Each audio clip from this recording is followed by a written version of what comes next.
warahmatullahi wabarakatuh. Selamat pagi anak-anak, bagaimana kabar kalian hari ini? Alhamdulillah kalau kalian baik. Mari kita berdoa terlebih dahulu sebelum kita memulai pelajaran pagi hari ini. Silakan untuk ketua kelasnya dipimpin doa.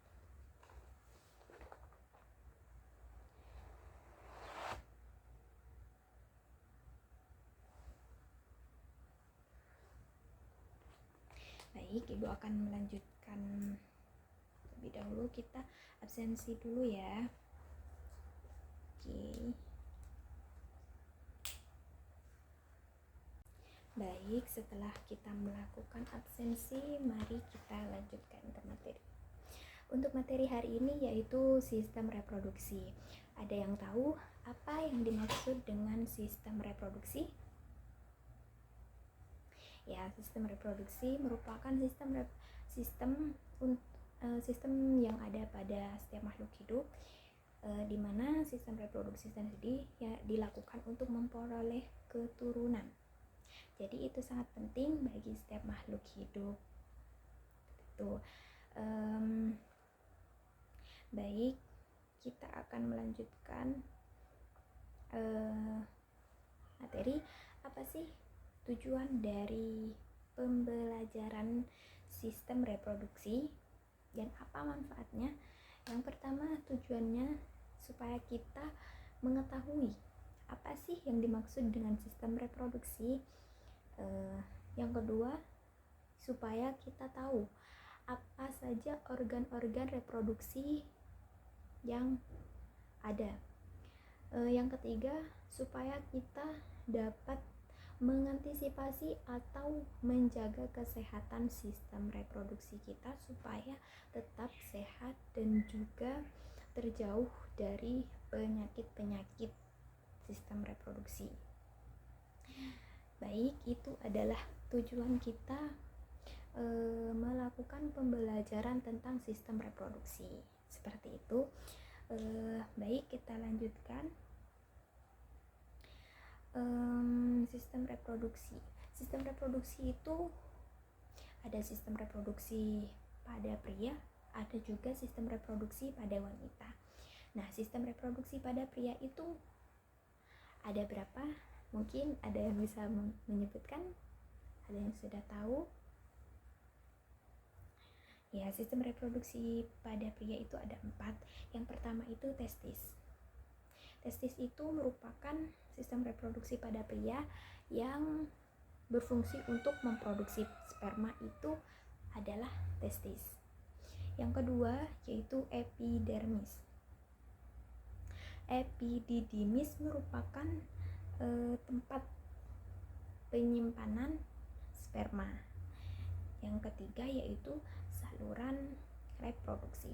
Saluran reproduksi sendiri ini berfungsi untuk sebagai tempat mengangkut dan juga menyimpan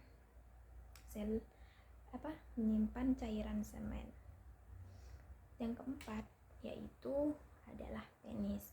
Penis sendiri itu berfungsi sebagai saluran tempat keluarnya sperma dan juga urin dari dalam tubuh seorang pria. Jadi apa saja tadi yang sudah Ibu sebutkan sistem reproduksi pada pria? Ya. Yang kedua,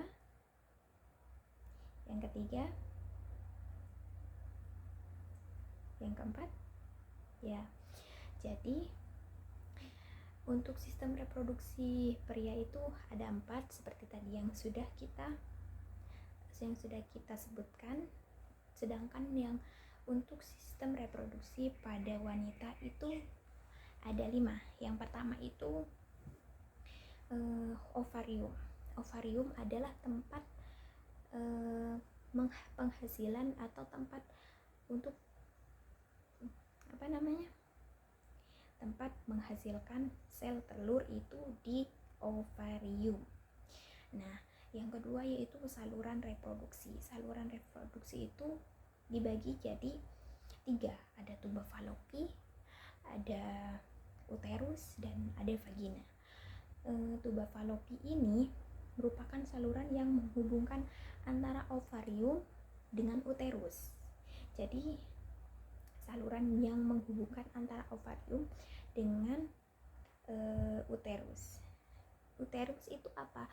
Uterus itu merupakan rahim.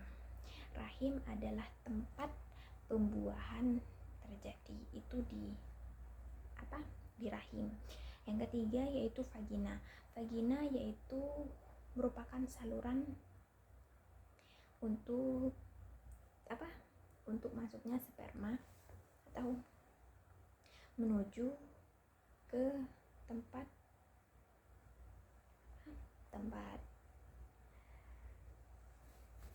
vagina sendiri merupakan tempat untuk jalan masuknya sperma itu melewati vagina saat melakukan hubungan.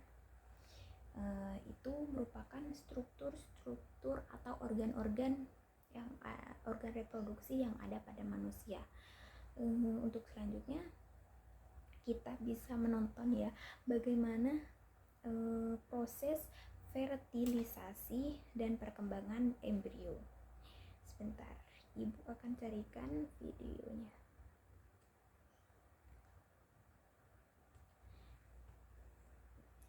Diamati ya dengan baik-baik apa saja dan bagaimana proses terjadinya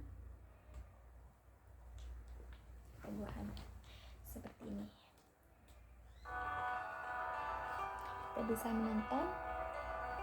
Setelah kalian menonton video tadi, apakah kalian sudah tahu bagaimana proses pembuahan itu terjadi, mulai dari sel telur yang disalurkan ke tuba falopi dari sperma yang menuju sel telur. Apakah kalian sudah paham bagaimana proses saat terjadinya pembuahan? Seperti itu. Apakah kalian sudah paham? Baik. Setelah itu kita akan melanjutkan materi kita tentang gangguan apa saja atau penyakit apa saja yang dapat terjadi pada sistem reproduksi. Ibu akan membentuk kelompoknya terlebih dahulu. Jadi dikerjakan secara berkelompok, lakukanlah diskusi, setelah itu kalian mempresentasikan hasilnya ke depan.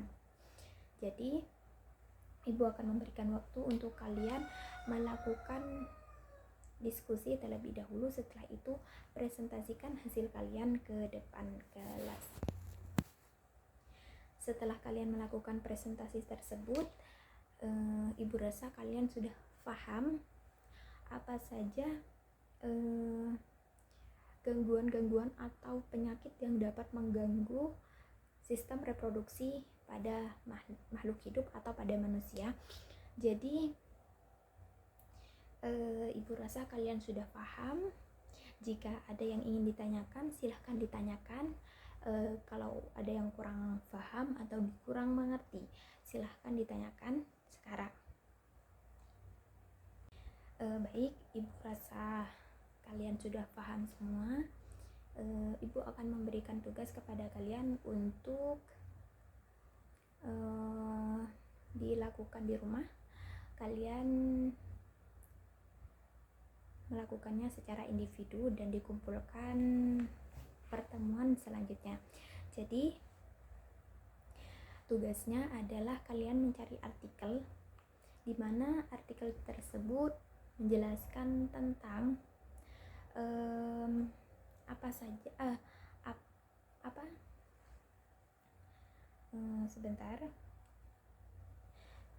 tentang teknologi reproduksi terbaru apa yang ada pada saat ini. Jadi artikelnya itu dirangkum, setelah itu kalian kumpulkan minggu depan. Apakah ada yang ditanyakan? Baik, ada yang bertanya tadi untuk ketentuan tahun artikelnya itu berapa. Jadi artikel tahunnya itu bebas, kalian terserah mau ambil tahun berapa. Kalian yang penting kalian paham, dan itu juga tentang materi tersebut. Jadi mungkin kalian sudah paham. Ada yang ditanyakan lagi? Baik, jika sudah tidak ada, Ibu akhiri pertemuan kali ini. Kurang lebihnya mohon maaf. Assalamualaikum warahmatullahi wabarakatuh.